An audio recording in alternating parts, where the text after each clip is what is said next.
warahmatullahi wabarakatuh. Semoga Buya dan Umi senantiasa dalam lindungan Allah Subhanahu wa taala. Buya, saya mau nanya, kalau suami saya sudah bilang, "Saya talak kamu dengan talak satu," tapi tidak ada saksi yang mendengar langsung. Lalu suami saya berkata kepada ayah saya minta maaf Pak, saya dan anak Bapak sudah pisah. Apakah itu sudah jatuh talak? Keesokan harinya suami saya datang dan bilang dia menyesal. Dia bilang kata talak itu tidak sah karena saya masih ragu. Kami bertanya kepada imam masjid di sini dan jawabannya memang itu tidak sah. Alasannya karena dia tidak berkata kepada ayah saya kalau dia sudah menjatuhkan talak, hanya berkata sudah pisah. Dua orang imam masjid saya tanya, tetap sama jawabannya. Saya masih belum puas karena takut salah dan kalau itu memang salah nanti jatuhnya menjadi zina. Mohon jawabannya Buya. Syukron. Wassalamualaikum warahmatullahi wabarakatuh. Suami Anda berkata kepada Anda sendiri yang bercerita, engkau aku cerai satu.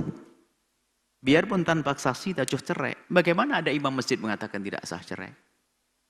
Kecuali Anda yang salah bercerita.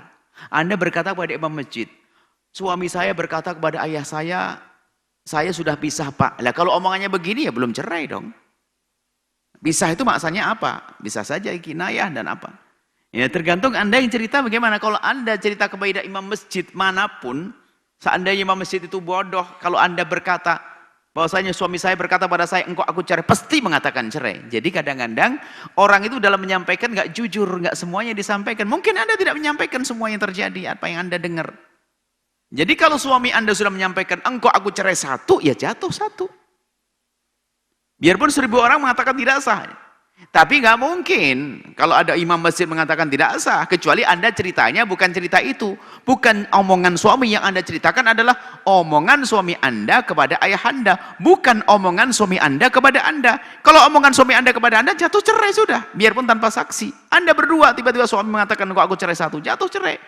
Tapi jika Anda ceritakan kepada imam masjid seluruh dunia tentang omongan suami Anda kepada ayah Anda, ya bisa mengatakan belum terjadi karena apa? Kalimatnya hanya sekedar pisah, bukan cerai.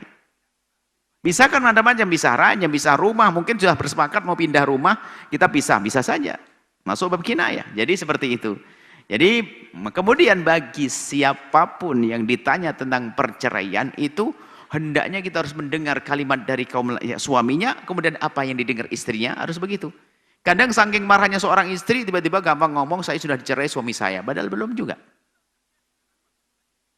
Nah, lalu kemudian Anda sepertinya masih ingin bergabung, berkumpul dengan suami Anda. Karena suami Anda sudah mencerai, satu, selagi dalam masa iddah, sebelum berlalu 3 kali suci, dalam mazhab kita Imam Syafi'i, maka suami Anda cukup mengatakan, aku rujuk kembali. Selesai. Aku rujuk kamu, wahai istriku, selesai. Nggak usah pakai saksi, nggak pakai apa, langsung. Halal lagi.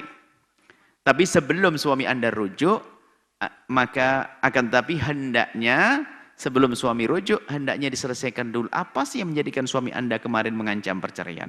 Adapun perkataan suaminya aku ragu-ragu, biarpun ragu-ragu kalau sudah ngomong jelas engkau aku cerai, jatuh cerai. Kemudian jika ternyata Anda sudah berlalu masa iddah Anda, maka kalau Anda ingin bertemu kepada suami Anda lagi, kan masih cerai satu, maka masih ada lagi kesempatan. Anda akad lagi. Dengan mendatangkan saksi, 2 saksi, kemudian walinya Anda, lalu diakadkan lagi seperti pengantin baru lagi. Harus begitu, karena sudah berlalu masa iddahnya. Ini saja, wallah alam bissawab.